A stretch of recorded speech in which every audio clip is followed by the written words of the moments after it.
Yeah. Yeah, my granddaughter's watching Cinderella in Oh, the living okay. room, but Okay. I can, yep, No, I I'll think it'll mute be, you. no, I think it'll be fine because there's nobody even on yet. Well, Well, I there's, can mute the audio unless I want to talk and unmute it when I want to talk. all right. Well, I think somebody just popped on. I'm not sure who it is yet. All right. This is Ashley Williams, Legacy Farms Coffee, and we are in Honduras. I was going to do it on the back porch tonight, but it is cold, man. It's mist and rain and about 55 degrees, and I've been out in the weather all day. So I decided to not. So we are in Honduras. I came up here on sort of an emergency trip. I got an email Monday or a text Monday a week ago, and they said there's been a little landslide. And then a Tuesday they sent me one and said the bathroom's going to go off the hill. And so I had them go in there and take out the toilets and sinks, and they actually took the roof off in one piece. And so I got up here on Sunday and went up and looked at everything. And it didn't look that bad because it was Sunday night before I could actually get up there. It was dark and it was pouring rain. And so I had this plan drawn out Monday night when I got home, how we were going to save the bathroom. And then we got up there on Monday and I could look at it a little more. And Anna told me there was this crack in front of the bathroom. And when we got to putting that in, I said, I weighed all that. And I said, I don't know. I think I can save it if we build it, but we're going to have to spend a lot of money to save it. And that is still going to that weight's going to put a lot of stress. The other part's about 5 feet from is collapsed. The landslide has 5 feet on the other side of it. So I said, well, we're just going to have to scrap it. And so that's what we did. We scrapped the bathroom. While they were tearing it down, they got in there with sledgehammers and started knocking the walls down. It literally moved an inch and a half while they were in there. And so I probably could have saved it, but it would have been a lot of concrete, a lot of work to do that. So we just went ahead and took it out. Now we started building a small retaining wall about 15 feet below where that bathroom is. I'll put some pictures on tonight. I forgot to do it the other day. But we took these big sheets of plastic, and it's what we dry coffee on. So they're fairly expensive. And we rolled those down the hill. And I should have taken better pictures because it was a muddy, sloppy, muddy mess. They were up to their knees in a couple of places. The mud is just so sloppy. But we rolled all those down, tied them together with ropes. And so now when it rains, the rain plastic and it keeps it off of where the landfall was. Uh, we're just going to leave it that way. We're going to add some more plastic tomorrow, but we're going to leave that piece like it is until it dries up. And then we're going to have to build a massive retaining wall. It's going to probably be about 35 foot long, and it's going to have to be about 6 foot tall. And then from that, we'll start having dump trucks come in and dump some good packable dirt and just literally get 20 or 30 guys out there with big posts and start packing the dirt in every time a dump truck comes. And we'll spread it out, pack it back down, and then cover all that with, I'm figuring about 120 meters of rocks that are about 5, 6, 7, 8 times the size of your head. And then that should hold it. But it's we're going to have to wait till after harvest. So we're going to keep it covered from now till harvest. The electric company came out yesterday and reset the pole that fell. I don't know how. We got a bracing pole that we were putting on it, and then they just showed up the next day. So that saved us a lot of work. But they unhooked everything, cut the and got that post set, and it was a big post, and reset it about 20 feet up.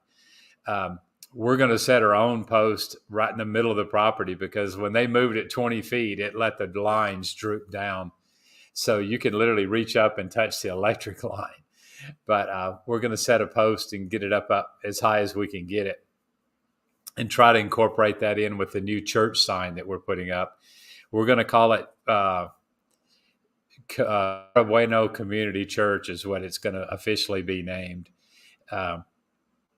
So we're getting a sign. The preacher's wife makes vinyl lettering and stuff. So we're going to get like a probably a 4x4 sign. I had a buddy of mine hand paint one. It looks really good, but it's not weathering very well. So when we put the sign up, part of the one side of the sign is going to be 20 feet. The pole will be 20 feet tall and hold the electric lines up off of us. Because right now you couldn't park a bus in there. So we're going to have to fit, or probably tomorrow and a little bit Saturday or a little bit Friday, we'll finish the wall structure we're doing. One of my workers, Miguel, the land sort of slid down by his house and knocked the wall out. So I'll post that. I think I posted that picture already. It had a comment, and somebody thought I was being sort of sarcastic, but literally it'll cost us about $2,000 to build a retaining wall because some of that other land is starting to separate. It'll cost us about $2,000 to build the retaining wall to save a $2,000 house. But I said that that's just a fact, But also part of it is there's a house that might be for sale down the road. So we may just try to work out something to move them into that house. If we can't buy it, we might be able to rent it for a while. But his little house is adobe. It took out more than 50% of the wall. So we'll have to have a beam in the center, and then we'll put concrete block if we can get it fixed in there right. I think we can fix it in about 2 days. Do that after I'm gone. Right now we're putting more plastic up on the wall tomorrow so that at least it's fairly warm in the house, because right now just that room is exposed to the elements. They put some plastic on the inside, but we'll make sure that we get all that tied down and nailed down to where it's a little bit livable. If you see my post from today, there's a picture of a couple of kids. They just worried me to death. I'm sure they're precious to their mom, but they worried me to death today. We kept running them out. They kept going back in. And I was trying to wire the building because when they moved their pole, we had to reset our pole and we had to redo the wiring. And it was just a good time. The bathroom is where our main breaker feed was. So we lost that. So I had to move all that inside the dentist office. So but the kids wouldn't quit coming in there. And I had this massive wire that we just sort of hodgepodge together over the last year and a half. And so I was trying to go through that, and some of the wires were sort of sketchy. And to test them, I had to pull the nut caps off all of them. So there was exposed live wires, and the little kids just kept coming in. And finally, they were jumping up and down, and I had the breaker box lid laying on a table, and it was sort of flat. And I guess she didn't see it real well, and she just smashed right into it with her eye. And she's tough enough she wouldn't cry, but I could tell it hurt her because they finally left after that. But their dad is sort of oblivious. He's the guy that the wall fell out. And he's oblivious to just his kids running around like maniacs and just screaming and yelling and just getting into everything. So we tried to sort of just, roll with it. But I was sort of glad when they did leave. But I made a comment that I've been feeding them for years. Every time I go by, I'll bring them snacks. And so they're used to coming in. But today wasn't the, perfect day for them to come in. But mostly what I've been doing and mostly what I do is fetch parts. And so once I get all the parts up there, today we've been doing wood for forming some of the we put rebar together in little columns and we formed up boxes and poured that first. Tomorrow we'll actually start setting rocks, but it's at a 45-degree angle that we're going up. So it'll be pretty easy to set the rocks. The next one we do is going to be a lot steeper angle. And so it'll be a little bit harder, but just wiring yesterday, you have to hook those wires up live because they won't shut the system off for you. And so what I do is I take a 1/2-inch piece of rebar and I trim about 8 inches of wire. And then we get up there and trim about 4 or 5 inches of wire off their line that's hanging on the telephone pole. And there's a neutral, of course, or a ground, which is just an uninsulated aluminum wire. And there's 2 black wires. And so I'll wrap it around my rebar real tight and then pull it off. And then we just twist it to the backwards to the left. And when we get on that live wire, we can just twist it back to the right and it just winds its way around. and I got a dry stick that I sort of bang on it with and get it to go on there, so nobody dies. And then we're hooking it into our feed while it's live, and so then that's even that's harder to do. But luckily, with the pole being down, we were able to hook our feed up first, and then we just ran a new wire. And then the guy's like, "Hey, you want me to do it for you?" So they ended up hooking it all up for us. So we already had it hooked up. And then when they moved the pole, they said, "Well, you can't hook it here. You got to move it." So then we had to do it all over again. But they helped us and did it, and so it made it a lot easier. Uh, but because I lost my breaker box, all the wires had to be run, from scratch. So that's day, and I'm going to go back up there tonight, work till probably midnight, and then I'll tomorrow I should be able to get everything finished up and setting. Oh, you got a helper with you. We'll set a breaker box in what's going to be the coffee shop, and then I'm going to set another breaker box in the actual library, and then from there we'll run wires in whatever directions. And we'll come back in December. We're setting up some security lights and security cameras so that we can use the guard a lot less. And I think the security cameras and lights will be about $800, but we're spending, $40-50 a week on a guard right now. So long term, that'll help us out. And I'll do it. I'll just spend, we've cut the guard back just from budgets, but, one night a week, we'll just randomly have a guard come through. And then I've got a couple of kids that just like to be able to use the internet. So I let them, and two of the women in the neighborhood, I gave them the password to the Wi-Fi. And so they come up, and I've got them a chair, and they sit and use Wi-Fi. So I don't think anybody's going to break in while they're there. So that was the cheapest way I could get a guard there. Yeah, actually, this is Patrick. Patrick. Is he happy tonight? He is now. Well, so we're plugging along, doing what we can to either slow the erosion down until the dry season. Miguel's house is pretty urgent, so as soon as hoping we can work on that on Saturday. We'll get some plastic up tomorrow, and then we'll every rock and boulder that we have left over, we're going to use it. Miguel can, and there's a couple places we're going to go ahead and preemptively go ahead and cut it so it won't slide.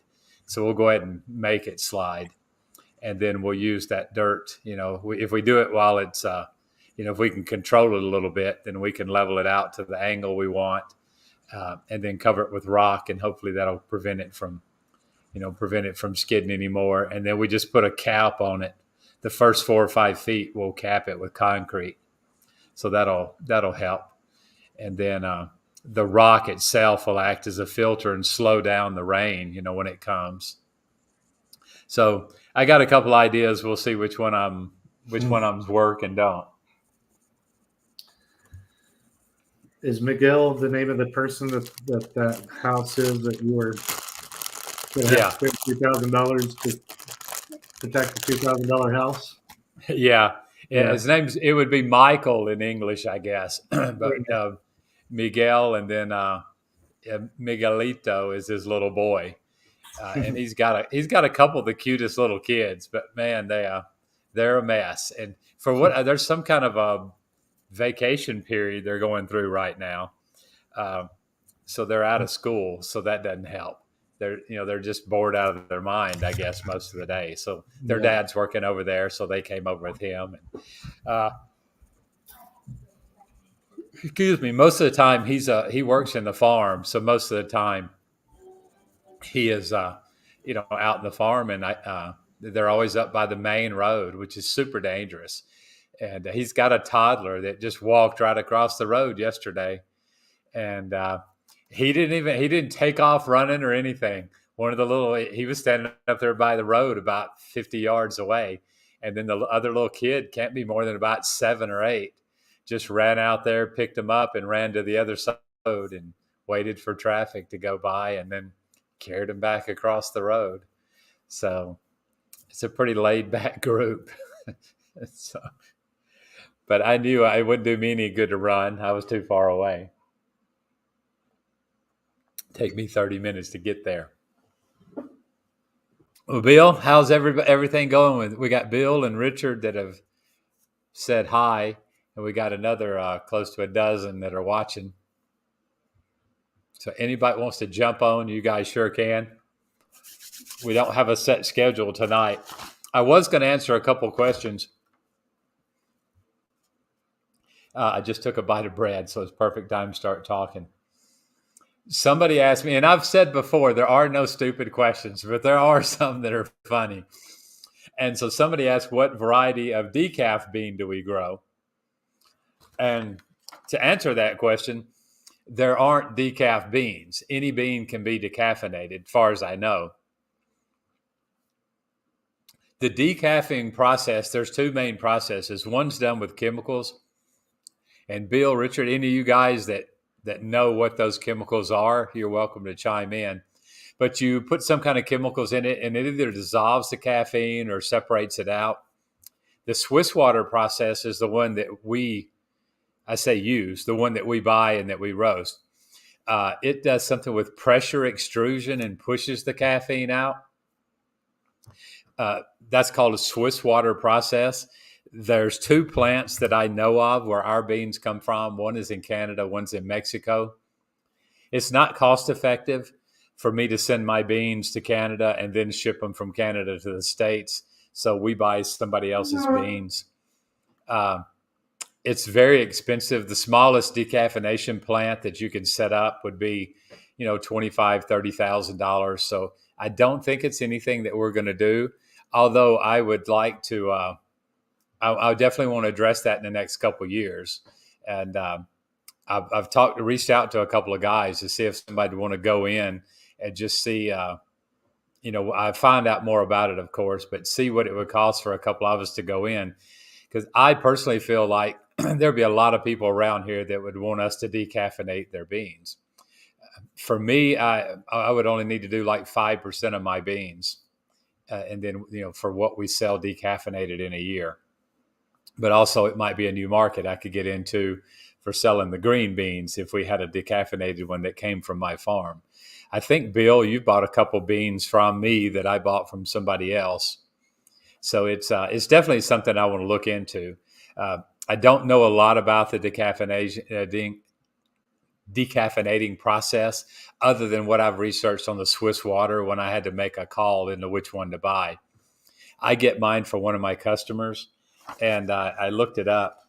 The three main ones that we sell, and we rotate, Sumatra, Mexico, and one of them's an Indonesian.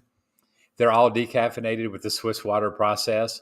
And the reason we rotate is because where we get them from rotates. And so we get what they've got when we need it. I just ordered a bag, and I think it's going to be the Indonesian that'll come this time. I actually like the Mexican bean better. But when you get these decaffeinated beans, I've yet to have a variety or cupping notes that came with the bag. And so I changed my my sticker that I put on the bags because I have little stickers that I just print up on the computer.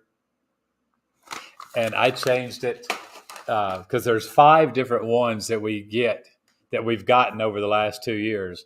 So rather than just having a bunch of different stickers, I just put decaf on it. That's all it says is decaf. I don't even put any kind of flavor profile or anything. I try all of it. I generally really don't like the decaffeinated, but the one that I have tried and have liked is the Mexican one. And it was also it was like about 40 cents cheaper than the other one. But they're all pretty good. They're just not. And I personally feel that if I take all the time to take care of my bean, and I know that we need to dry the beans, and it needs to gently go down in the humidity to 13.1 to 12.5% humidity. So I just feel like if I go through all that trouble to dry that bean so carefully, and then I send it somewhere, and then they just soak it in a bunch of water till it's back to 100% humidity, and then they put it in a mechanical dryer and dry it in 36 hours. I don't know that it would even be specialty grade, rated as a specialty grade coffee anymore. I guess if I ever had that done, I would have to send it back to the cupper and have it recupped. But it's to me, I don't know that I would ever want to do my coffee, other than the fact that if I could decaffeinate it first and then dry it, a little bit more carefully, and just hope for the best and see what we got from it. But I definitely want to look at that. Now I'm looking into getting the laser sorter, and I know it's $40,000 plus, dollars, to just for the thing and to have it installed. And I don't know what kind of accompanying equipment I would have to have with it. I know I'd have to buy another dehuller, because our dehuller only does about 600 or 700 pounds an hour. And I think that it does quite a bit more than that. I think the small machine will process our farm in about 3 weeks, where it takes us over 2 months to do it. So it's quite a bit faster than what we could do hand. And a lot of what slows us up is how fast we can dehull the beans. A lot of times the women will take a day off because they're waiting on Bahideo to get caught up. But no, I'd love to look into it a little bit more and try to get have decaffeinated and to have the laser sorter. Because right now our main problem on the farm, other than it sliding in on itself, is finding workers. I need 40 guys out on the farm right now, and I've got maybe 18, and a couple. San Diego and Pedro brought all their kids in, and so they brought 5 kids between them, and they're out there fertilizing. And there's a couple groups that are cleaning ahead of them, and there's the main group that's fertilizing, and then I've got the third group of 5 guys right now. They took everybody I had today, so I'm down to 5 guys helping do the rock work, along with the contractor. I've got a concrete guy that's up there doing it. And that's one of the things that we were talking about. Another question we had: what's going on the farm this time of year? We have to clean the grass. We have to cut the grass with a hoe and make room around that plant so that they can drive a stake in the ground and right now they're putting 4 ounces of fertilizer on all the mature plants, and then they cave that hole in. We drive it in with a stake because I want it in there a little bit deeper, because we're on a hill and I don't want that fertilizer to float out and get into the river. And I also don't want it to float out and not be on my plant, because fertilizing right now with the cost, it's about $11,000 every time we fertilize. So we want to make sure we don't contaminate the water, but we also want to keep every grain of that fertilizer in the hole. So this afternoon, when they got done working on the concrete on top of the hill, they came down and we're mixing. We have a certain portion that they're mixing. So there's a couple different fertilizers. So we dump all the bags out in the pile, take shovels and mix them up, and then put them right back into bags again. So tomorrow morning at 6, there'll be somebody here loading my truck. I'll drive to our farm in Pavas, which is the town next, 2 towns over, or 2 communities over, and then we're going to fertilize our farm there. So we'll have 9 guys can fertilize that 5 acres in one day. So I'm not sure how many plants. I think it's, I don't know. It's probably 13,000 plants. They ought to be able to knock that out in a day. Andrew just said it sounds like a lot going on at once. Can you guys see the questions that are being answered, or is it just me? Or being asked? So yeah, right now we've got 4 projects going on at the same time. And as I said before you got on, Andrew, I was talking to Jerry. Now, Jerry is a pastor in Oregon, and he's been out to the farm and came out here and let me feed him. And we had a great time going out to eat. And I think one of the best times I had, we went to that little market and we're buying veggies and stuff. And you bought a bunch of avocados, and man, I love avocados. And we scored that day because you don't get good avocados in Honduras.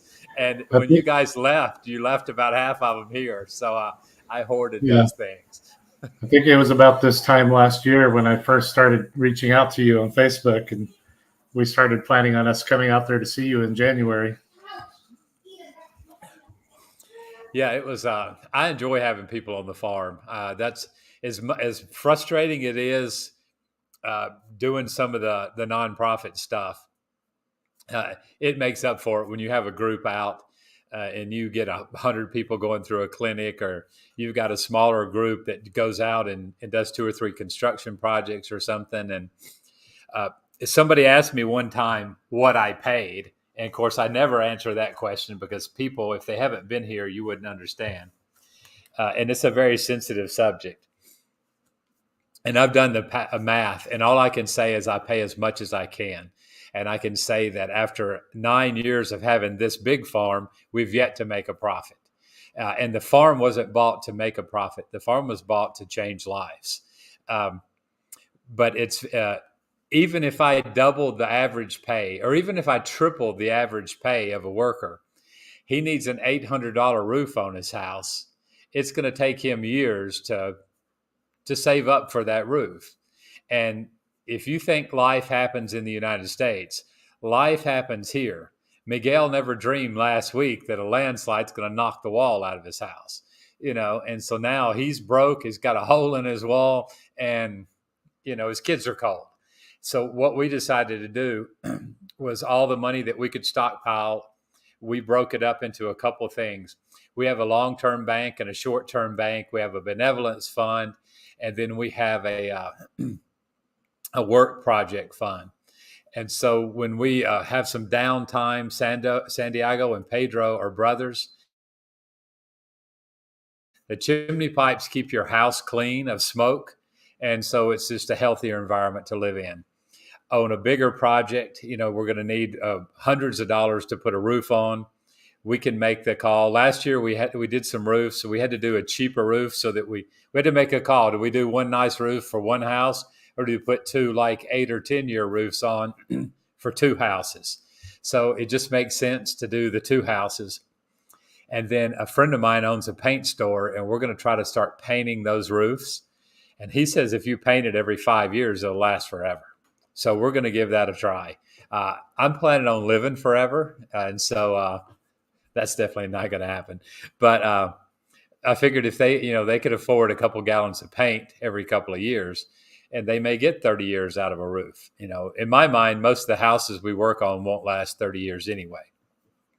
But when I can, I put the best roof on that I can. And if you use standard lad spacing on your house, you could take the old roof off and put a new one on. So we don't nail the roofs on. We drive them in with a drill driver and a screw. And so you could literally take that roof off and replace all the lads and the trusses and all in the house and put that same roof back on again. So a 30-year roof makes sense to me when we can do it.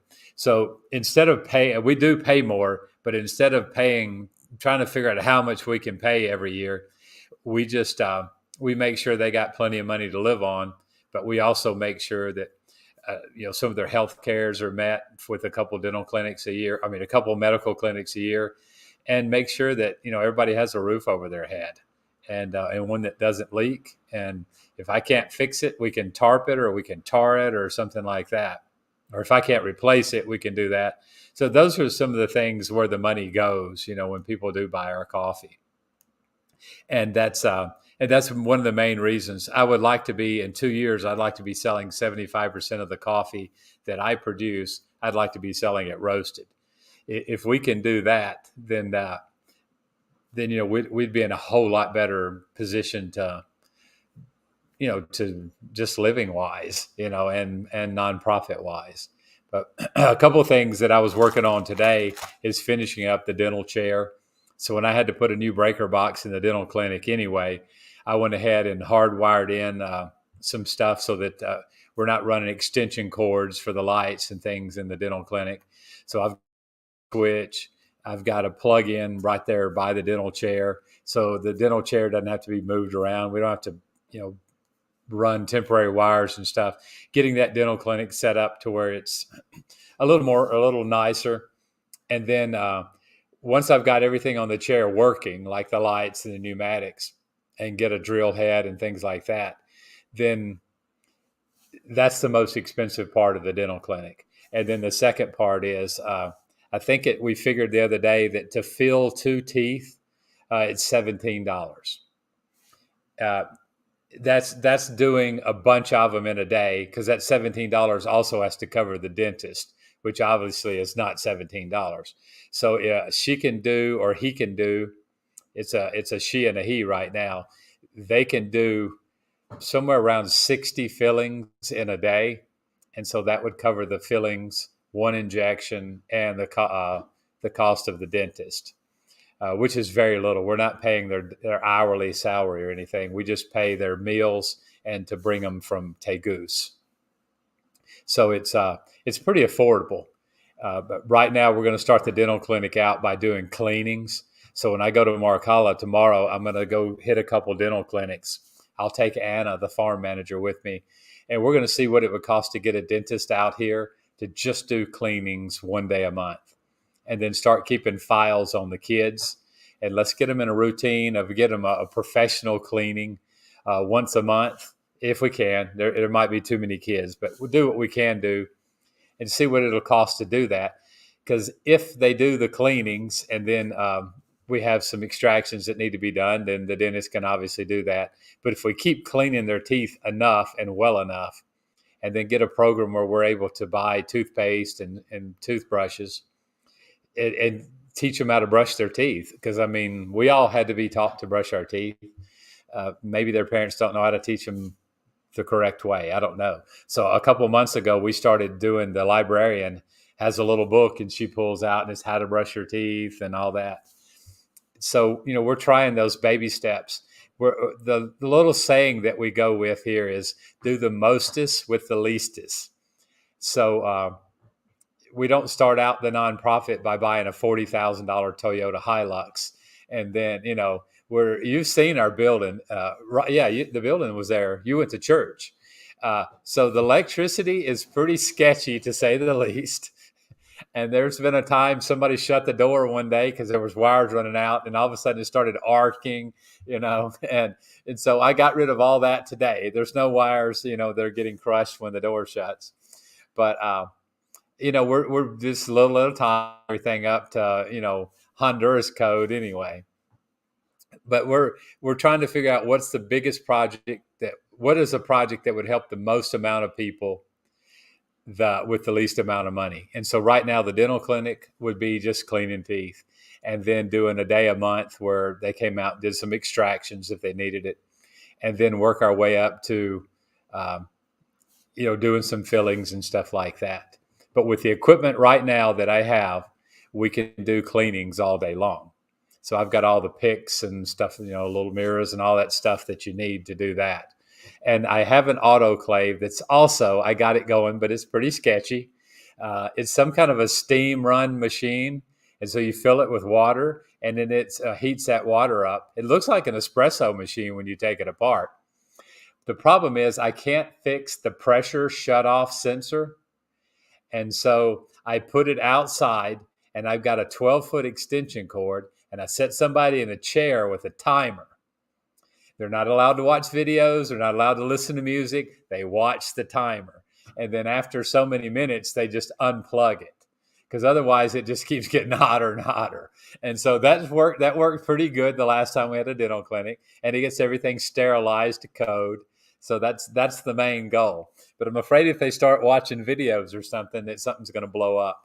And I don't know if it would actually blow up, but it hisses and spits to where I sort of think it might. But Bill's asking if I sent a StreamYard link. I think I did it on Legacy Farms Coffee, and I did Facebook, and I did it on Instagram, I think. Do you need a link, Bill, to get on screen?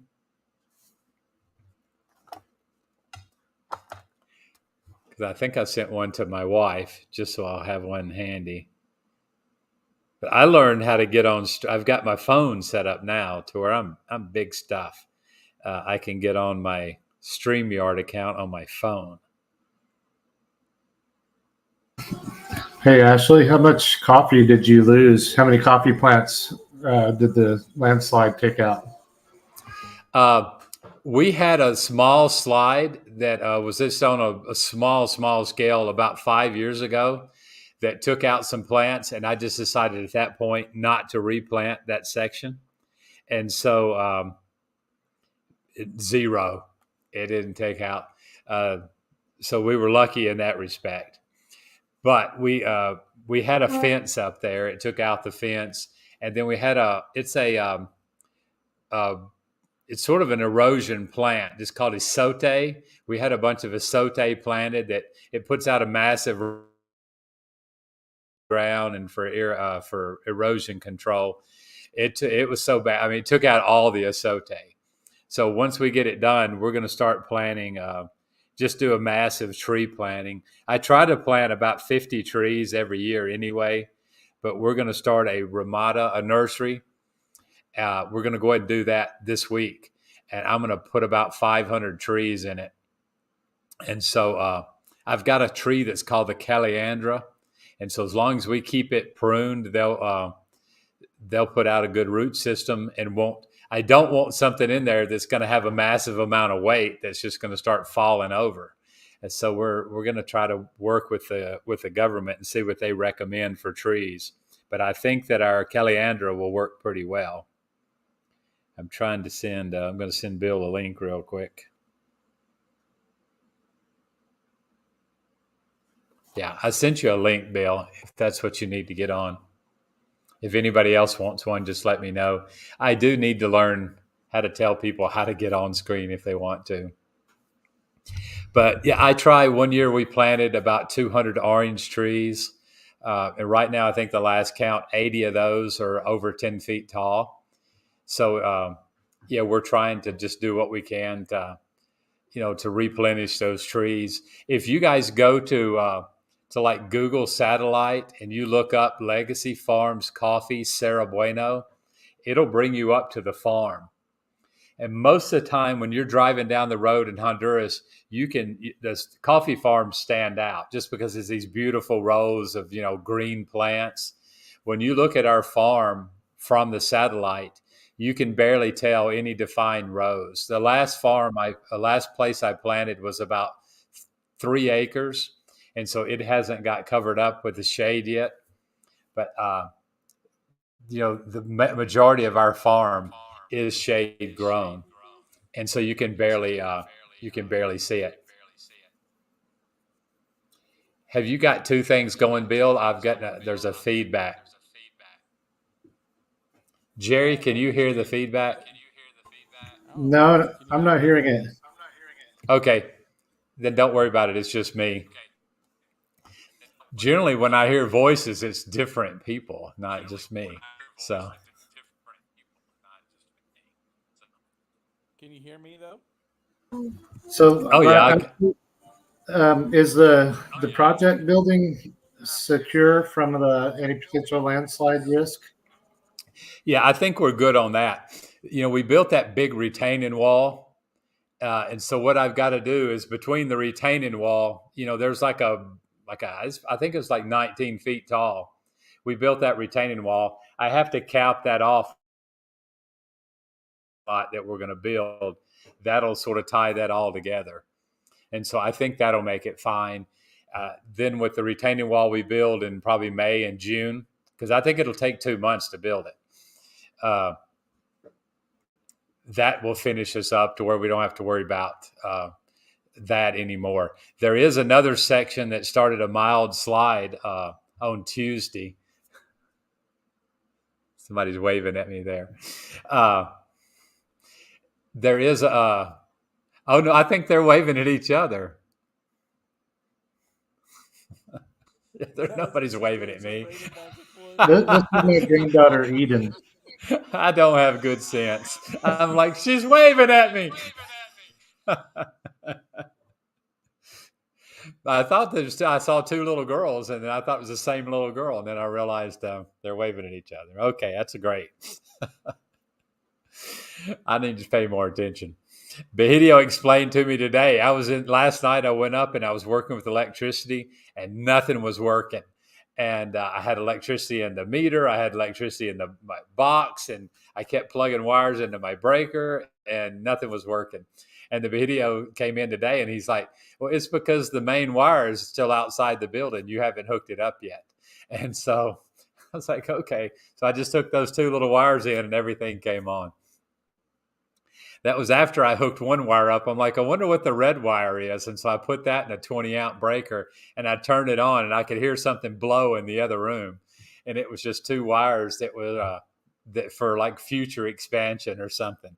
And I forgot to mark them. So that's one way to figure out where the wire goes, is just to electrify it and see what happens.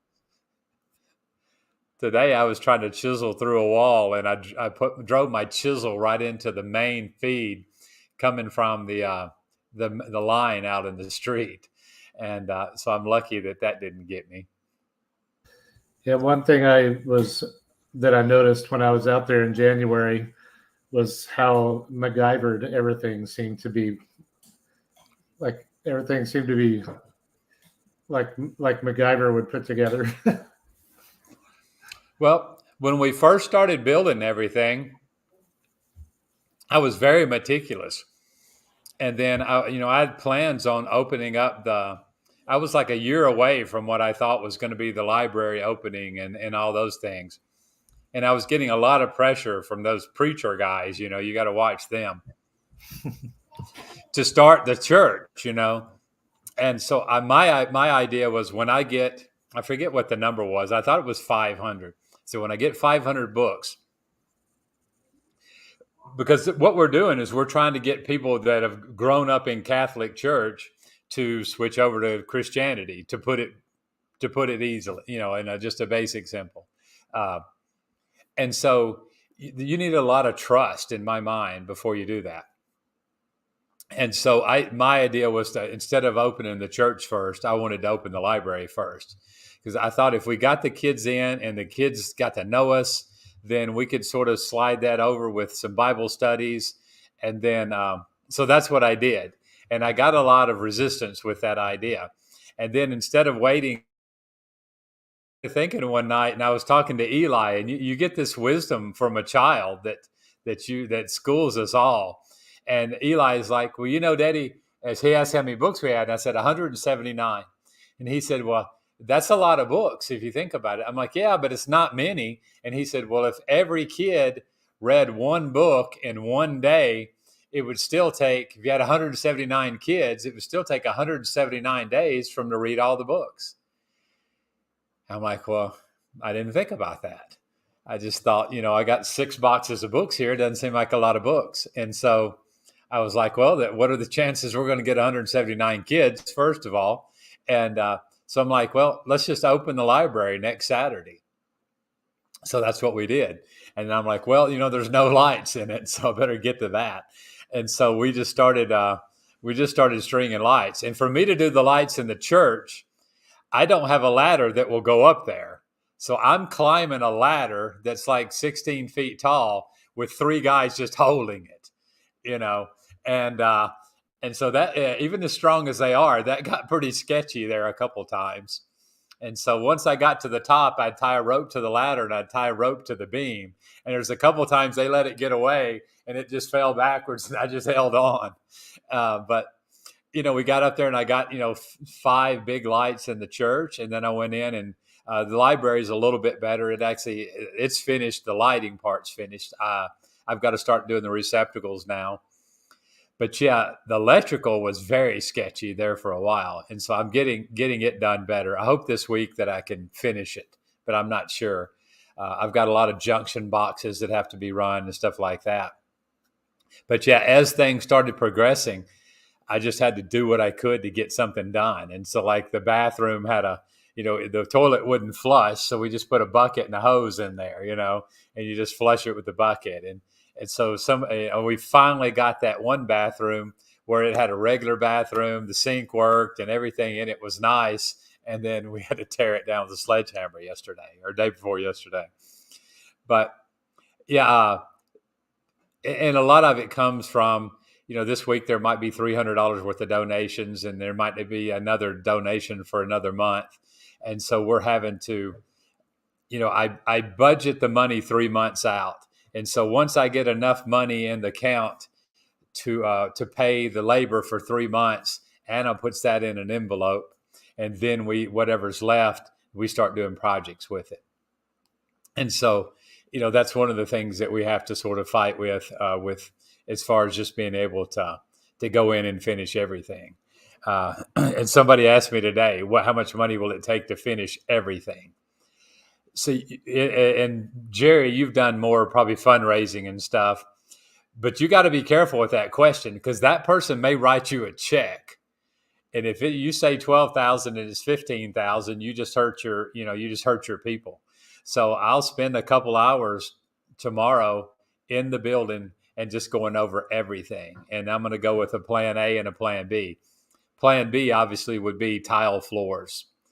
Because it's a nightmare for the girls to sweep the rough concrete floor, because she swept it today just because it was just crazy rebar everywhere and baling wire everywhere, where they cut little pieces of baling wire to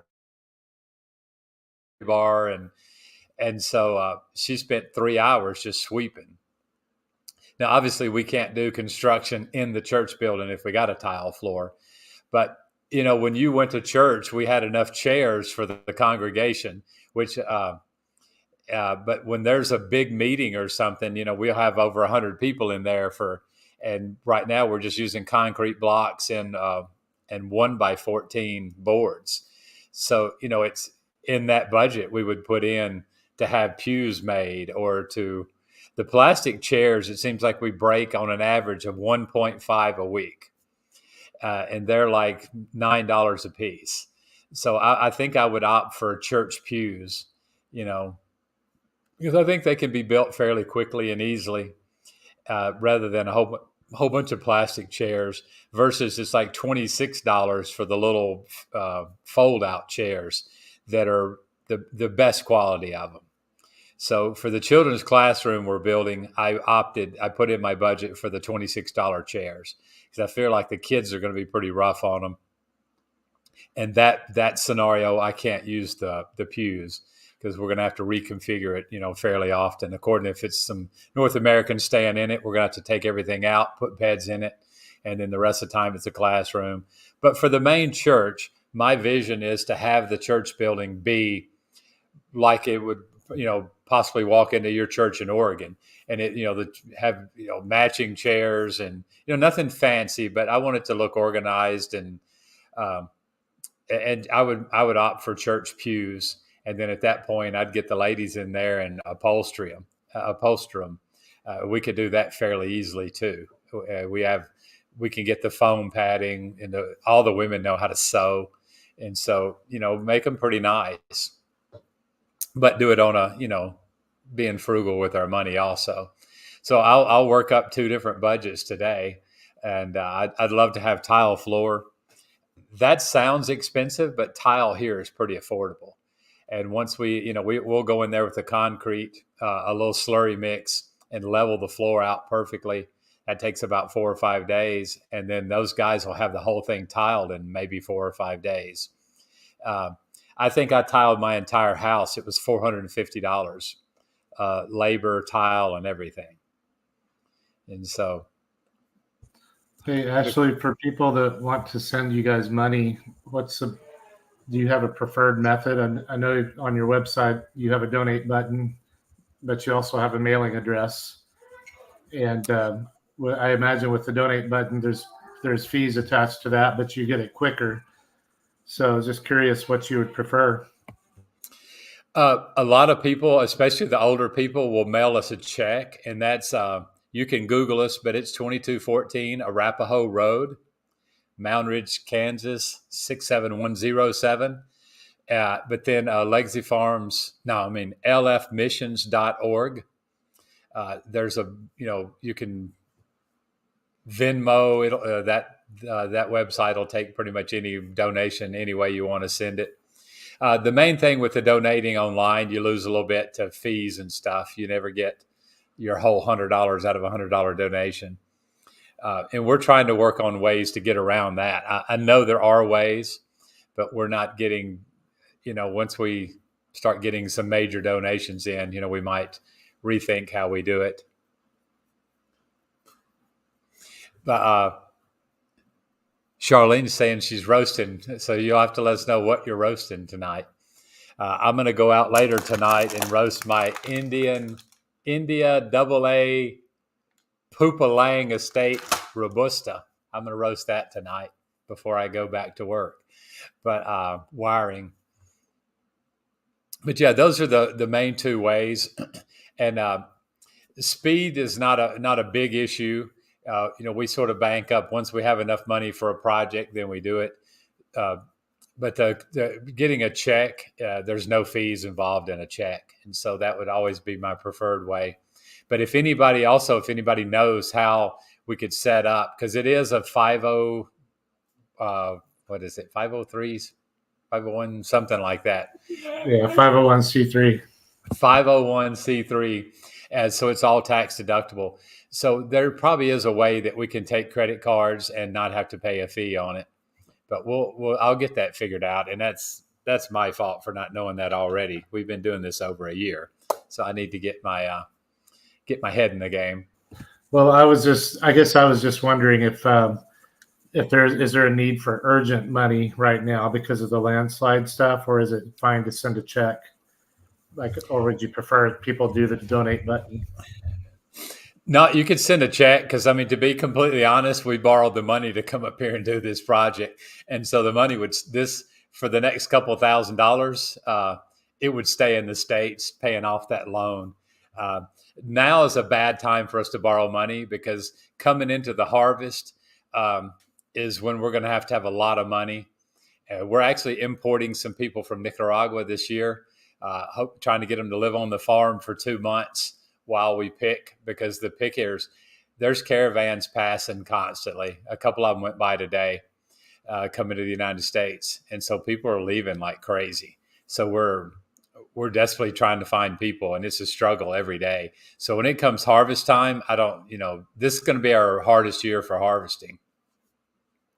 But yeah, send a check or anything. If you're going to mail a check, send me an email or something. It would definitely be a relief, if we know, and then that'll when we get that email, we'll go ahead and get you a donation letter set up and stuff. But no, we appreciate anything, and there's no amount too large or too small. Miguel's house, we're going to temporarily do it tomorrow, and that's costs like $20. Some things are fairly cheap to help somebody. But we're hoping that we have enough building materials left over that we can go ahead and finish his wall and all out with what we just have left over. And I'm pretty sure, I'm 99% sure we'll be able to do everything without, spending any more money. But, here we've got good credit at the construction company. And so I just called them up and told them what we needed, and they had everything on site. So when I get back to the States next week, I'll find out what the reality of it all was. But Julia went ahead and sent a couple $1,000s just to make sure that we had some of what we needed for the things that we can't charge for, But yeah, Herbert's always good about letting us just charge stuff, and then we settle up at the end of the month. And I think, Jerry, you went with us to the big coffee meal. Yeah, and that's Herbert. Yeah, that was a neat day. It was really cool to see that. Yeah, and anybody that's interested in coffee, if you ever go to a coffee producing country, you ought to find a meal to go by. Hey, I'm liking my microphone, Bill. One of the first, man, we hadn't. Well, Bill and I have actually met. We both drove to Kansas City and met. But before we even knew each other, you sent me this and something else. I forgot what. Yeah, the video thing. Yeah. And I was like, well, that's pretty cool. But I like it, man. It's the coolest microphone. It's like a little ball. Can, my friend. You sent me coffee. I send you that. We do what we can. So. No, I love it, man. But now I've got Third Day Seguin sent me a couple things. I got my headset from Third Days Again.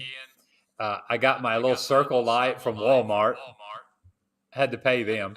And then my mic comes from Bill. So I don't have to haul. I'm always worried that somebody's going to steal something out of my bag, thinking that this stuff's super expensive, Yeah. So I'm able to leave it all here, and I don't have to worry about what I pack. And I got here this week, and I unpacked, and I got ready to set up the podcast, and I'm like, I forgot to bring my microphone. And then I looked over at the table, and there it was sitting. But no, it's we couldn't do any of what we're doing without guys like you that are helping and stuff. And I'm seeing some of the people on here that I know they've sent money in and helped out. Uh, there's a couple guys that set up like a monthly thing. I think Brian gives. I'm not going to say how much because I might get it right. I'd hate to be too low, but he gives every month, and so I forget what day it is, but he sends something in all the time. And then Third Days Again, which is Jose, he said he's wanting to set up something, and we're going to try to help out McGill. I found a house is for sale that I'd like to buy and have it to be a temporary emergency house for people. And so right now, we could put McGill in that. So I'm going to go talk to them. They were supposed to come over tonight, and they didn't for whatever reason. But and they're wanting to sell their little house that they have, and it's an adobe house. But we can do a lot with an adobe house. You can go in and finish up. It'll look just like a concrete house. We drive little 1/4-inch pieces of. It's like rebar, but it's slick. I just cut 4-inch pieces, and we drive, and I'll sharpen it. And we drive it in, and so when you cover it with concrete, it sticks to that in some of the trickier places. And so in the center of the wall, I want to have a group of those, or you can use nails, either one. But and then when we do that, cover that up with concrete, it'll look just like a concrete house. And then we'll frame, you can frame the whole up and put an actual window in it and stuff. So it'd be nice to have a house that people could use every once in a while. Because one of the guys was staying in the project a lot and found out him and his wife are having some trouble, and she kicked him out for a couple of days. And so he just said, well, I'll just come. That was before we had a door on the coffee shop. And I noticed in there one day there was a hammock and a pile of clothes. And I started asking around, and they're like, oh, such and such wife is mad. His wife is mad. So she told him to get out for a couple of days. And so he just decided he'd come stay at my place, which is fine. I didn't even know about it. But once I found he was there, I could go up and we could eat supper or something together and hang out. Because at 3:00 when the workers leave, I'm just here by myself, I don't know if he's going to wave or not. Are you going to wave at it? Will you wave at us, Patrick? I don't know. He's getting kind of tired. Hey, so you still good for a visit this summer from our church? Okay. Oh, yeah. We're looking forward to it. Just whenever you guys come up with a date. Okay.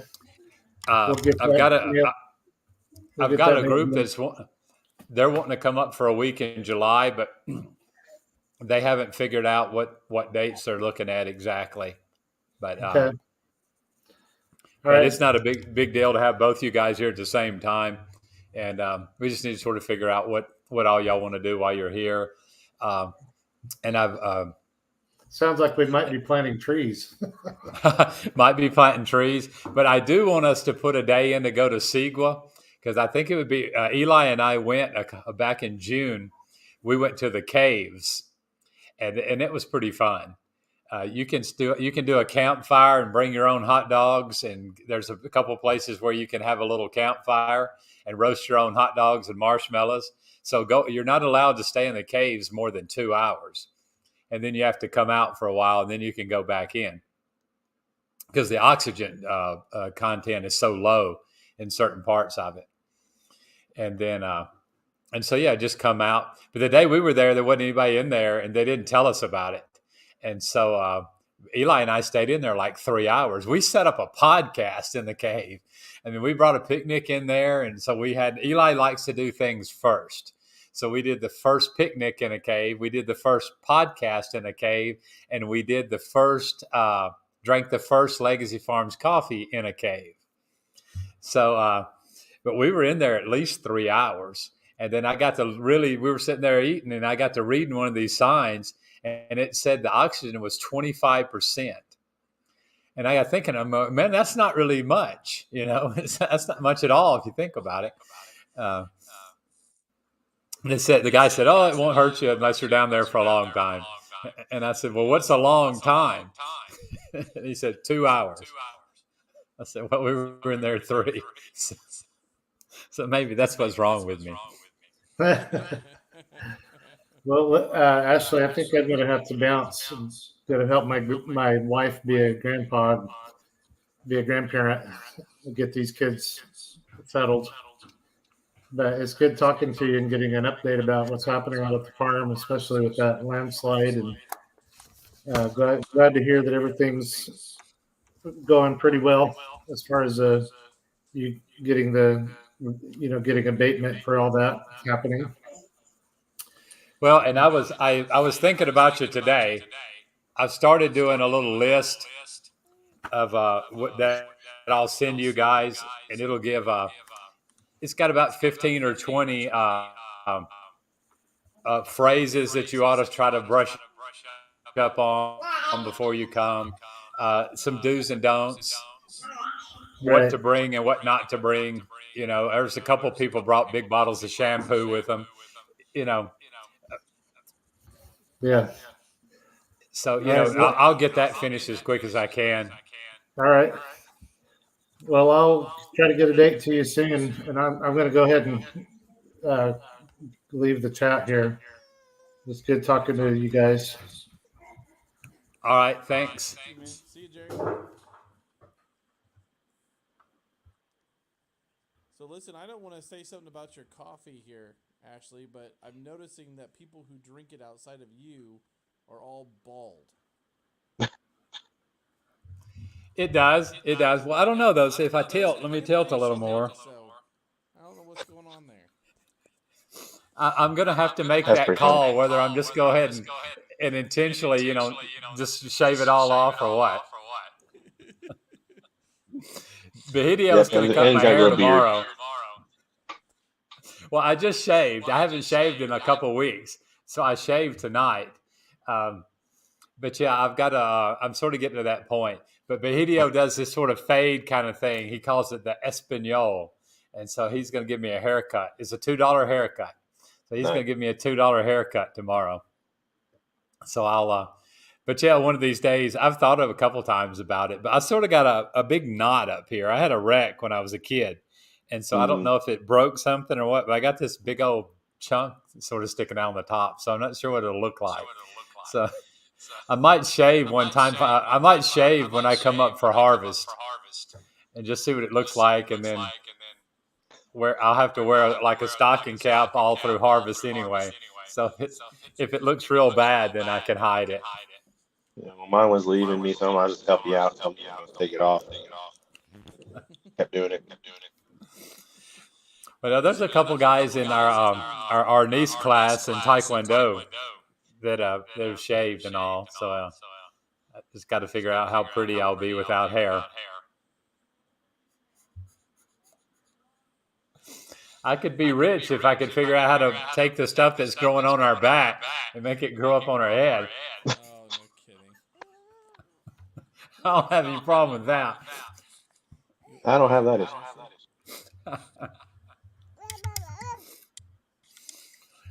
Well, how's everything going, Andrew?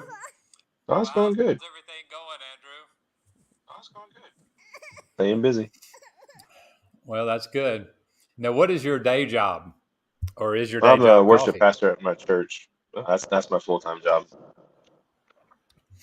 All right, say that again. I'm the worship pastor at our church. Oh, okay, cool, cool. Well, Jerry, that was on just a minute ago, he's the pastor. I forget what the name of the town is, but he's in Oregon, Okay, and he came I'm a little out ways away last from it. year.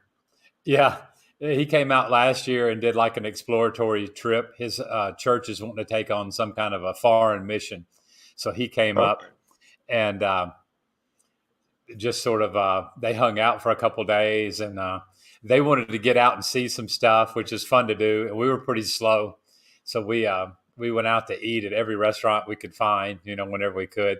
They were only here about 4 or 5 days, so we hit okay, a few restaurants and went to a couple of the open malls. Where some of them have it's sort of a big open spot. You can go in and buy your vegetables, pick up a cell phone, find a jacket, and a pair of shoes, just a little bit of everything. And that's just the Saturday mall is open for like 12 hours. And it's just where all the working people go to get their groceries for the week. yeah. So we had a pretty good time. And we took them to a souvenir shop so they could buy a bunch of crap said Honduras on it. And because what would a trip be without that? And so, no, I Right. got tons of stuff at home that got Honduras written all over it. But now I got a laser thing. We're going to start doing some stuff that says Legacy Farms, but we might start doing some Honduras stuff too. Cool. But I haven't used it yet, so we'll figure out if I'm smart enough to use it. Not too bad. I'm not a real tech guy. Oh, then it might be bad. You? No. No, I've been blessed with friends that are tech savvy, and so I've been broken down a time or two on my artisan program. Mm. Uh, and I am sort of backwards, I guess, because it still amazes me that you can get on your computer and then jump into my computer, and I'm watching you run my little mouse, and my friend David deleted my artisan program and then reset up the entire thing again to get my sample roaster going during sample season. Mm. Here on the farm, it's fairly important. I tell you what, when you But talk to Santiago again, you let him know that his coffee is almost gone. oh, really? Yeah, I think I'm down to probably less than 4 pounds of it left. Every time I roast it up, it's gone out the door. So He's been helping me all week, so I enjoy him. He's a pretty quiet guy, smiles a lot. But I'll try to get some video tomorrow. I'm not sure where Santos has him, but I think he's working with me tomorrow. No, he's not. He's in Pavas because he's got his kids working. He wanted to work with his kids tomorrow, but he'll be back on Friday and Saturday. But I've got a hat for him, so I'm going to take pictures. I've got a hat for him and Pedro, and so I'll give them their hats. And one of our buyers or our customers that buys our coffee, they gave me a bunch of hats for the guys, so we'll give them those this week and take their pictures and stuff. And I'm going to try to get to Santiago's house for you, Bill, and get a picture of him and stuff. we might have to just wait till next year's harvest at this point. So. Well, what I do the first year is I don't buy a lot of coffee. So the coffee that I got from Santiago was my test lot. I got him, I think, about 1,500 plants about 3 years ago. And during the dry season, the farmer next door was burning his crop off, and it went into Santiago's field and pretty much wiped it out because Santiago hadn't cut, and so he had a bunch of dry grass in it. So he lost a lot of those plants. So this year, I just bought a couple 100 pounds of his coffee cherry. So next year, we'll buy his entire crop. And so we'll hopefully have all you need. And hopefully it'll be 87 again. I tell you what, I mean, everybody who's listening, if you haven't tried, and I'm going to this shameless plug for Legacy Farms, but I sent you a message earlier this week, and I meant every word of it in there. That time and time again, all the other different beans I've roasted has not come anywhere near the quality that I get from you, bar none. I kid you not.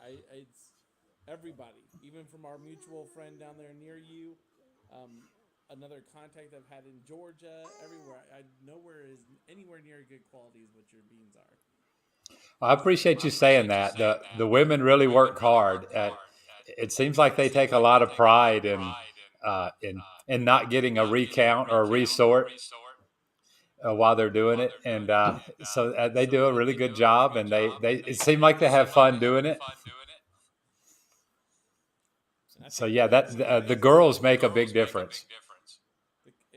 Quaker count wise, I think I might have on average maybe 1 to 2 a pound, maybe.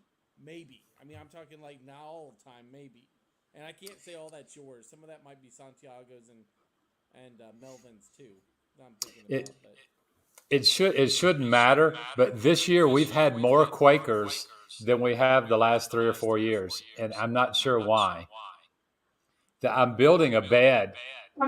A sorting bed. It'll have 3 levels with 3 different size sorting beds on it, and I'm adding an air pressure thing on it. So hopefully we can blow a lot of those Quakers out. yeah. But it won't be in this year's. I won't get it done this year. I didn't get it done last year either. So it's a work in progress. But yeah, it seems like, because I roast quite a bit of it too. And so I've noticed what I focus my 3 minutes when my coffee's in the cooling tray to just picking them out. And so I've noticed, I'd probably say it's at least 1 to 1.5 per pound, because I usually dump 14 pounds every time. No, I dump 20 pounds every time. And so, yeah, I've noticed quite a bit more Quakers in it. I need to start weighing it because I keep good records on how much goes in, how much comes out. And I keep up with how long it takes to roast so many pounds and how much gas I use and stuff like that. So I need to start doing a Quaker count, because that'd be good feedback for the ladies. I didn't know Quakers. I know what they are fundamentally, but are they lighter in weight too? Is it just like Yeah. brown? What's the? There's nothing in there much, I guess. Okay. But it's a bad flavored coffee. So one Quaker will ruin 40 good beans. So like a Quaker is, I think it's a 1-to-1 defect, where a conch or what they, in English, it would be like a shell. That's a 10-to-1 defect. Insect damage, I think, is also it's either 5-to-1 or 10-to-1.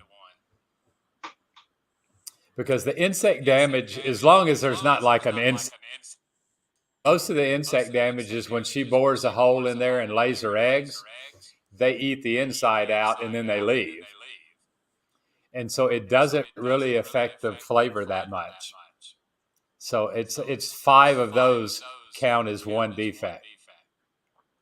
And that's a question that that I don't know if we've ever been asked before about defects. And I need to write that down for next week's program. I'll do a little research on it.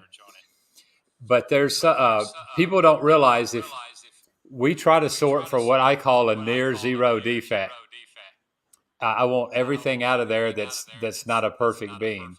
And there's no way that you can do that for these ladies doing 100,000 beans a day.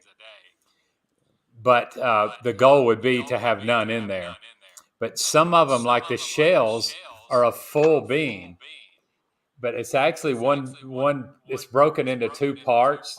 And when you start roasting it, one part swells faster than the other, and the small inside piece comes out and burns up, or goes out with the chaff. And then what you're left is that shell. Okay. So when they're sorting that by hand, they have to physically see that there's a second piece to that bean, and they pull it out. If the bean's face down, then they're not going to see it. But I think a lot of people think that if they get a bean and it says 2 defects per pound, that could be 20 beans per pound. And a lot of people don't understand how some of those defects, how little it affects the flavor, and how some of them really affects the flavor. But for example, around 800 to 900 beans are in a pound. And so if one Quaker will mess up 40 good beans, and you have 2 Quakers or 1 Quaker in 800 or 900 beans, it's not going to affect it that much. But if you have something like that M2N lot, where you've got like a mango or something really fancy flavor, a unique flavor in that, and you have a couple Quakers in there, it could really throw a wrench in the cog on, it could really taint that flavor a little bit. So the Quakers are something that I really want out, if at all possible. That's a primary bean. The black beans really mess up the flavor, but they're so easy to see, and so they get picked out really easily. And I've had the women pick each one of these defects out, and I've roasted it. And so when I'm roasting, I don't change things up. On my sample roaster, I do 12 ounces, and generally it's 12.07 or 12.02. I do exact numbers, and so I'll put 12 ounces in. I want to get 10.3 to 10.5 ounces out, and that's the roast level that I want to roast everything to sample. And so when I started really looking more at the defects, I had them pull me out, and it took them a couple weeks, but pull me out 12 ounces of every defect. And I roasted them and we drank them. The Quakers, you don't even have to drink it. You can smell it. You're like, there's some things I'm not going to drink, And so that was one of those things. And I'll eat and drink most anything, as snake, octopus, I've had some sketchy stuff that I'd eat. And I'll drink any kind of drink they come up with here. She's like, you want some marijuana? And I'm like, well, what the heck? Yeah. And it turned out it was passion fruit. But, I'll try it, But when we roasted the Quakers, they just had an off smell to them. But then those conches, I couldn't tell any difference at all. And the conch is the little shell where, have you guys noticed sometimes you get just a shell, there's nothing in it? And in Spanish, that's conch. In English, I'm not sure what they call it. I just call it a shell because that's what it means. But they might call it something else on the defect sheet. But the next podcast, I'll do a couple recorded ones this week. I'll try to go. I've got a big picture of all the defects and stuff, and some of them are stupid. I mean, one of them's got a picture of nails and rocks. Well, obviously those are defects, and there's some beans that are the coloration is just off a little bit, and we had one that was a bluish hue to it. And I'm tone blind, but I noticed. I said, this color looks different, and come to find out, that's a desirable color. And then that turned out to be my Bourbon, and it was 89.25. So it just had a bluish tint to the bean. So I don't know what that means, but it just worked. It's a better bean. So, and I'm learning something all the time with this stuff. I watch somebody. I'm in love with my AeroPress. Man, I've played with that thing. I even brought my second filter to Honduras with me. I didn't want to bring my AeroPress. I was afraid it might get broken. So I'm using my AirPress. It's so generic. It doesn't say anything on it. But it still works okay. But some guy today was talking about how he cut filters out. For his AeroPress, he would hand cut a regular filter. And then he took the AeroPress cap and then he rebored the holes. and then he did. He had a regular one that he would put upside down and pour the water through it so that it dispersed the water as it hit the coffee. And then the one with the big bore, he put his new filter in it, and then that's what he pressed through. And on a scale of 1 to 10 on your grinder, he went with like a number 6.5 to 7 on his grind. And so he just threw all the rules out the window and changed everything. And so I haven't I've tried to remember it, but I'm gonna have to try to redo some of it.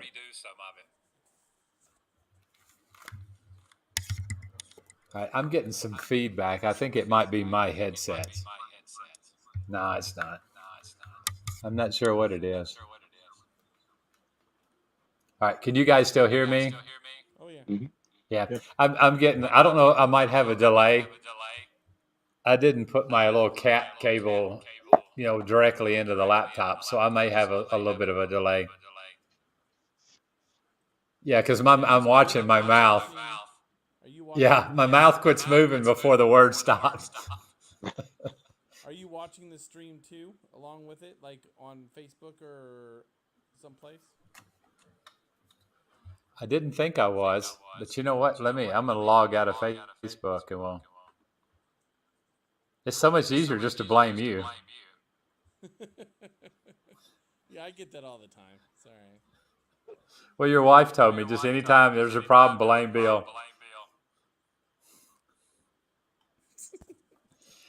No, I turned everything off and still doing it. I think a lot of times my cell phone does that here.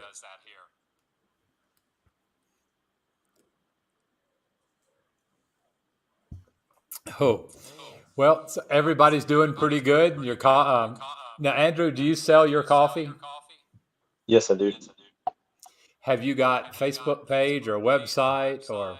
I do have a website. I haven't set up Facebook yet.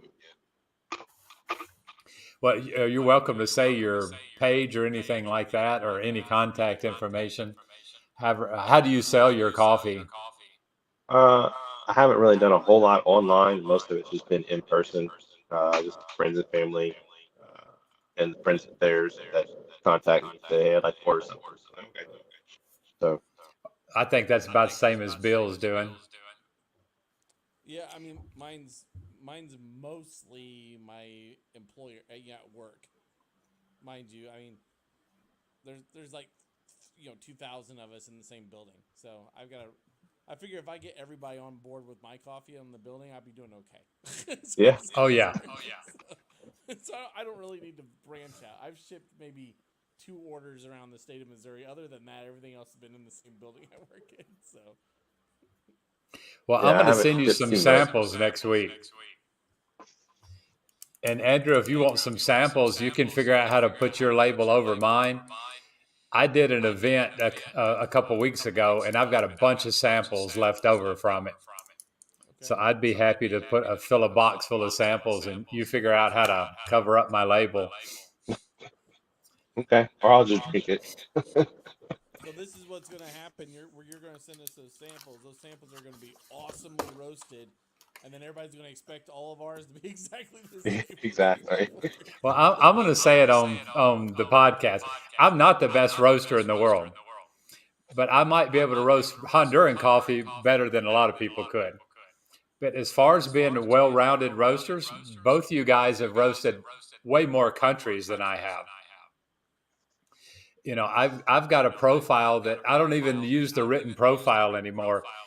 I've got maybe 6 profiles that I use. And the 3 main ones are if it's washed honey or natural. And then I'll change that up if it's the Marciesa or Perinema. But yeah, and my machine is an artisan machine. So I don't have a lot of fancy air control or anything like that. So it's sight and smell. I think I may have talked over Bill. No, you're good. No, you're fine. I was just asking Andrew what he roasted on.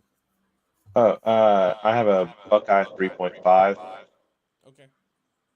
I'd used the Fresh Roast or the SR 800 for a while, and then upgraded from that. Do you still have it sitting around? Do you need to get rid of it? Yeah, I still have it sitting around. No, I have that's what I use is the SR 800, and I've got a B more, and I'm gonna get back into the B more because I found a just recent interview with the 2018. I think it was the 2018 roaster world champion or something, and he Hmm. did it on a B more, Oh and he wow. shared his recipes like down to what he changes, what preset he uses, what minute he changes stuff on everything. So I thought, why not give it a shot and see if I can come up with something? Because I seem like I could never catch, like, cracks are hard to hear, stuff's hard to see through the door. I mean, Yeah. everything. It's just so bad. That's why I like the fresh roast is I could see everything, and Yeah. honestly, and you can correct me, Andrew, since you did it for a long time, and I've been doing it for like, oh geez, I don't know how long has it been actually, something like 5-6 months now or something. I've been roasting on it. Maybe not And even then that you long. switched over to the extension tube. Yeah, So that's got to be a little more of a learning curve. but I don't change my profile like at all. Like it's like 12 minutes.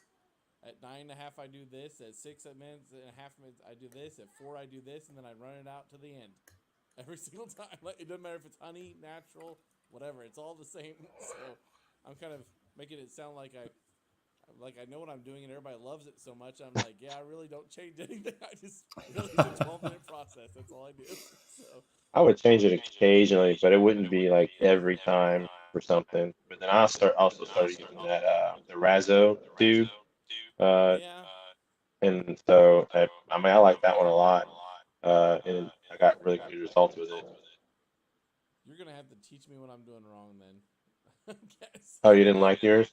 Well, I got mine. I've got an older. I mean, I don't know what version you've got. I think I've got the 4 or something. Yeah, I But had the it's got the four bevel and the glass 5. around it. So I've got the one with the bevel glass, not with the probe hole or anything like that. Just the standard one.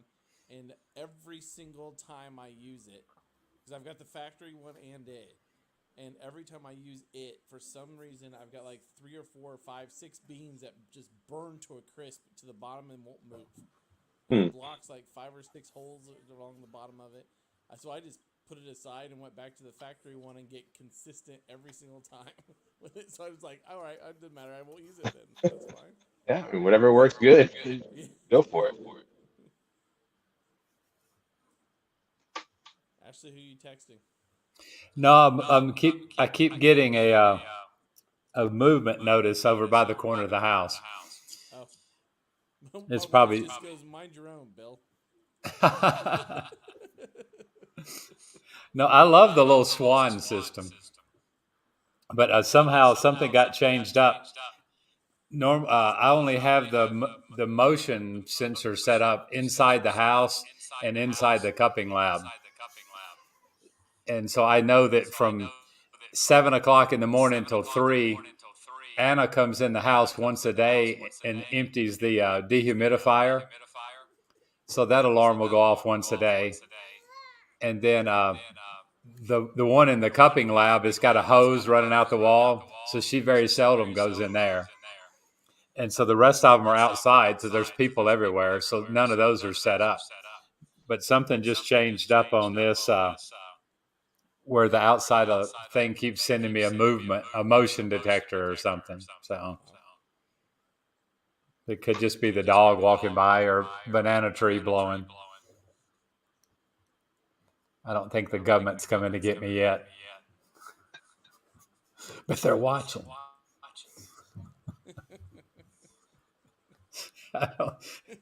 I don't think they care here. A little bit more there. If they want you, they're just gonna come and get you and shoot you or whatever they want to do. So You make them too much money. They don't want to do that for you. I don't know them making them any yet. So y'all have to Google Berta. They came and got hers over in the next town. So they are. That'll be something fun for you to Google. Just Berta. I think it's Berta. She was that some people came into her house one night and stormed it, and It killed almost everybody in the house. There was one guy from Mexico, a diplomat. They snuck him to the Mexican embassy, and I think they flew him out in a helicopter and got him out of the country. But he got shot a few times. I think everybody else died. But now that president is actually in prison in New York. So, yeah, it's a crazy world. Yeah. Well, I hope you guys can come out and see us sometime. Tomorrow night I'm going to my favorite little restaurant. I'm going to get a nafre, and I'll get the Mexican nacho plate. And sometimes I'll order a second meal with that to take home with me. So I just gotta make sure I understand this right. So even in Honduras, they serve Mexican food. There's a lady here that worked in the States at a Mexican restaurant, and when she came back, she started Taco La Luna, and it's a Mexican. They have Mexican tacos, but we're on the Salvadoran border, so we have pupusas. So there's 3 or 4 pupusa restaurants. There's a pupuseria right up the road, about a mile from here. But in Marcala, there's a couple of them, because we're near what's called the Frontera Ilegal. And so it's the illegal border crossing from Salvador into Honduras. So on Sundays and Saturdays, a lot of those guys come across the border just to do their shopping. So there's a couple of businesses, people that just change money, because El Salvador uses the dollar. And then here it's the lempiras, so they'll have to change their dollars into lempiras, and so they can go shopping. And then they cross back over. So we've got a couple good pupusa restaurants, and pupusas are really good. So after your church is over on Sunday, is the Mexican restaurants all like full like it is here in America? Pretty much, yeah. But then Friday night and Saturday night, of course, they serve liquor, so they're full then. So that's why I'll go eat tomorrow night, and then maybe Sunday. It's not a lot of fun to go eat by yourself. Doesn't sound like you're by yourself, but. Well, I got a couple buddies that I'll meet in Maracala. We were going to meet tonight, and I had some people that were going to come over and talk to me about a house, and they didn't show. So I'll call them, and maybe tomorrow night we'll meet up and just hang out at there's a big park in the center of town. So we'll just go hang out there and eat at a street vendor or something. Should be pretty fun. Yeah. And they drink a lot, so it's fun to watch them. I went by their house one morning at 10:30. He comes walking out with a beer in his hand. And either he hadn't stopped from the night before, or he got started early that morning. But they're like just enjoying life, you know. Do they have hair? Maybe we need to start drinking. Yeah, They definitely have hair. They're 2 young guys. They're about 6'1". So they're very unusual for Honduran. They're twins, and one of them went to the United States, and the other one went to France. They were both there illegally after a point. And so they just stayed there for a couple years. So one of them, and their family came here from Germany. Because in Kansas, a lot of Germans came to Kansas back in the late 1800s. And so his grandfather came here in the late 1800s. And he did some mechanized machinery for the coffee industry. And they made a lot of money. And so now the great grandkids are still blowing through that money. So but that one guy speaks German, Spanish, French, and English. It sounds like if you take over some alcohol, you might get a donation for your retaining wall. Well, they're at about the end of the blowing through the money. Oh, okay. So soon I you might think have some they've sold employees. most of their farms. What'd you say, Bill? I said you might have some employees then soon. Is what you're saying? You might have to- Well, I tried to get them to come a couple of times, but they're just not.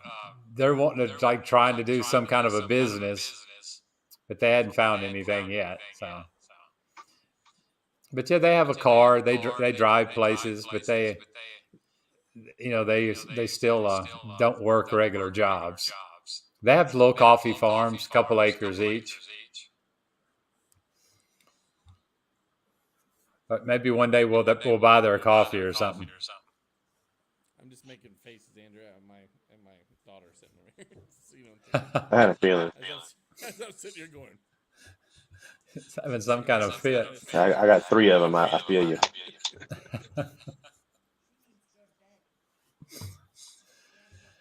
Well, my boys are back home, and they're not little anymore.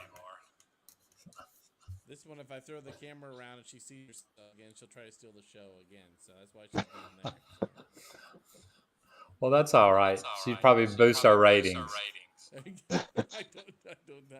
When she got off camera, like 6 people left. So, My 5-year-old is trying to do the same thing. Yeah. it was pretty funny when the 2 girls were waving at each other earlier, though. I just kept saying, "Wave. Are you waving? Are you waving?" She just kept looking in the camera. Yeah. Did you want to wave? You want to say hi?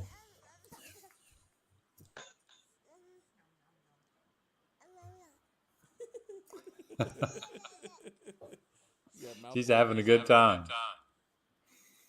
Mouthful of graham cracker. Yeah, so Samantha is now liking coffee, by the way. Good deal. My 13-year-old, she's all excited about it. Although she said she had to put a little bit of creamer in it the other day, and she felt like she was letting the family down. She was. Yes. Sugar's a dirty word in our house. So.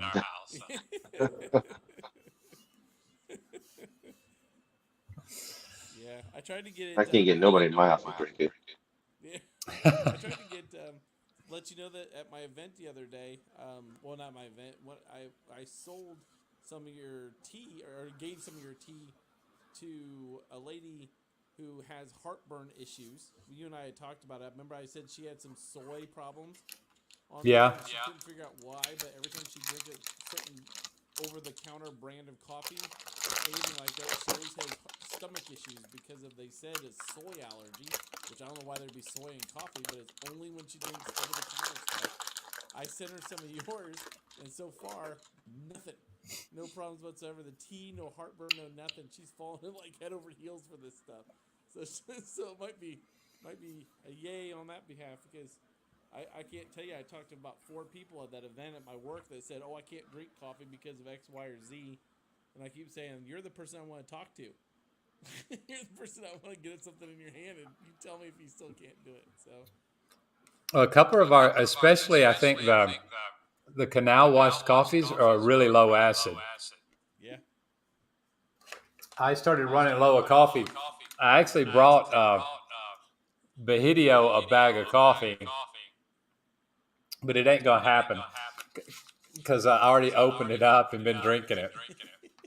But his coffee is, I wanted to be nice to him, but then I also didn't want to run out of coffee, so I'll give him a hat. I think all those people that work for you don't want you to run out of coffee either. We've seen it. Yeah. I'm sure they don't. I'm sure they're seriously worried about that. I finally got the dental chair wired up today to where, it would like go up and down, back and forth. And so I got my thing of coffee, and I got me a little bit of my bread that I like. And so I just sat in the dental chair and drank me some coffee. So, but yeah, that's a very traditional thing they do in Honduras. Some of them will drink coffee during their breakfast break, But when they get home in the afternoon, they're going to take a shower, and then their wife will bring them some coffee, and they'll sit and drink coffee with a couple of teaspoons of sugar in it. Very few of them are going to have a refrigerator where they would have milk or something, but they enjoy that cup of coffee. And it's very traditional. You go to somebody's house, like the Dwyers I was telling you about. We went to their house, and my son Jonathan does not drink coffee, but he is a very good boy. And so they came over, and they had a little tray. They had a big old fat cup of coffee on it, and he just started drinking. He's, I'm sure glad there's sugar in it. And I said, don't drink it too fast or they'll bring you more. And sure enough, about 10 minutes later, she shows up with another cup of coffee. And so I said, well, you can pour the second one out when nobody's looking. But I helped him drink the first one, but he did pretty good about drinking it. The problem is what they made the coffee with. It's the water I worry about more than anything. But there's no diet program that'll beat a little bit of bad water.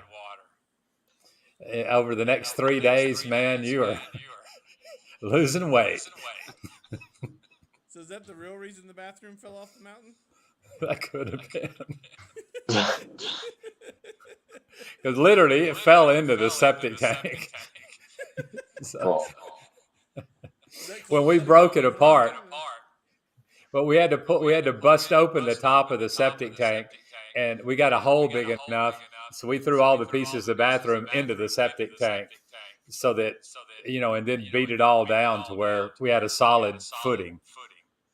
And so now we're pouring a retaining wall over the top of that. So I didn't want it to cave in later. Yeah.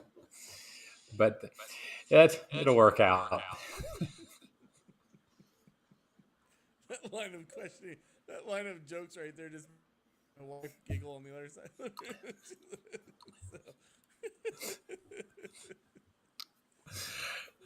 Yeah, I called a preacher the other day, and I said, if you got some time, I said, I need to talk to you about something.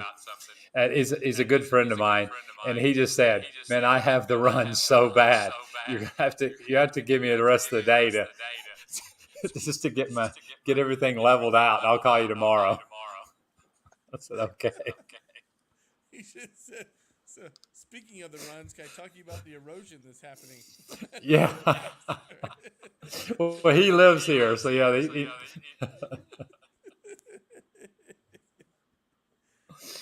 Oh man. Well, that's where that podcast just went downhill. You remember that when it was? I've had a few podcasts where it just went completely south. This is going to be one of them, maybe. How many of them have I been on? A bunch of them, but not near enough. Well, I tell you, when the ones where there's a couple people on, I get more views afterwards. And it's way, way more than what actually watch it live. Because right now we have to work with somebody's time schedule. But when they start watching it on their own, there's so many views. But it's always more when there's a couple guys on, and you start talking about random stuff sometimes. And we usually keep the language pretty clean. So keep it PG-13 at least. And when I was a kid versus now, PG-13 was completely different. Because I was watching that show, Reacher. Have y'all watched that? He's the ex-military guy. It's on Prime Video. And it said PG-16 or something like that. And I just thought it was, because this guy's like beating the crap out of people. And then all of a sudden, she just takes her shirt off. I'm like, well, there's something you may not have seen yet, but here we go.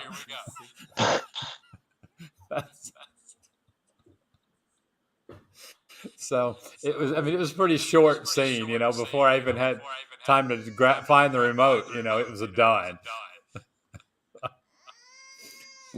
But there's a guy here that's a local artist, Man, he does some of the most amazing street art.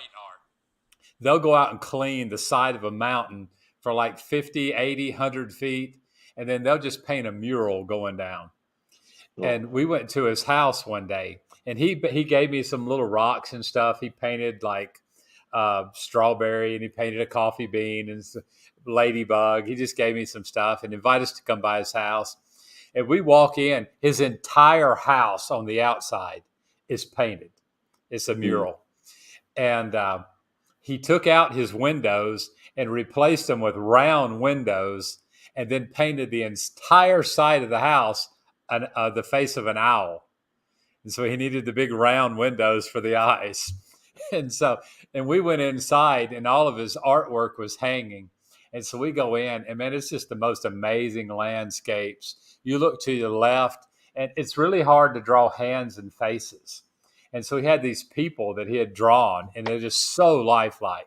And look over to the right, and it's just random stuff. And all of a sudden, Jonathan puts his hands on my shoulder, and he says, "Don't look behind you." And of course, what am I going to do? Well, behind us is the erotic art.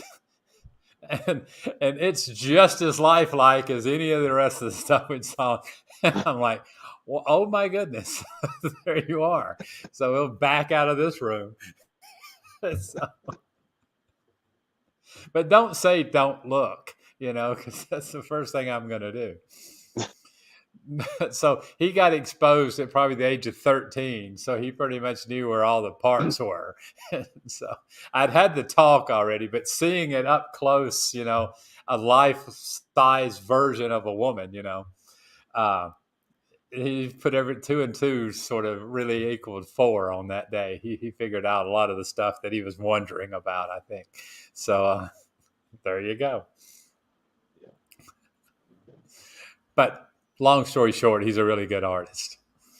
And he's going to paint our library and a couple of do some murals on the inside of the church building and stuff like that. Cool. So yeah, he's a really cool guy. He taught himself to play the guitar and could pretty much sing. He started playing Stairway to Heaven, and in his broken English, he was singing Stairway to Heaven. Most John Lennon stuff, he knows that, and he's should have been born, 30, 40 years earlier. But he's a pretty cool guy. He's trying to live that, that era. Yeah. Well, guys, in Honduras, I gotta ask that before you go. Are you like say again?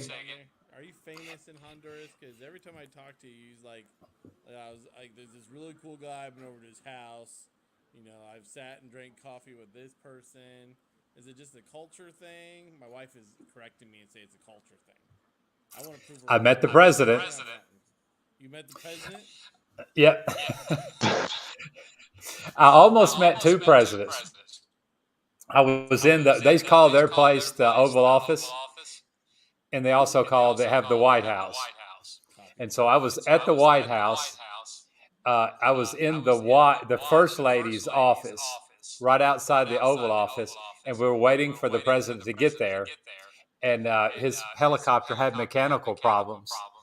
And until they knew that it was mechanical problems instead of getting shot down, they locked the place down. So they took her out of the room and locked us in the room. And so we were there for like an hour or so until they found out, what actually happened. So I didn't get to meet him. But the First Lady I'm from Tennessee. She was actually from Tennessee. And so that's how I got to meet her. And then I got invited to the White House as a person who does mission stuff and commercial and sort of doing a little bit of everything here in Honduras. So I got to meet him, talk to him just for a minute. But it was pretty fun because when we were walking in, there was a lot of people from Marcala, which is where I'm near, and we all knew each other. And one of the girls was from 18 Rabbits, and so that's a pretty big coffee company. It's a really big coffee company. But and so we were walking in, and I asked her, I said, I don't know which door to go in. And so there were like a dozen coffee vendors set up behind to give coffee to everybody. They're behind this rope.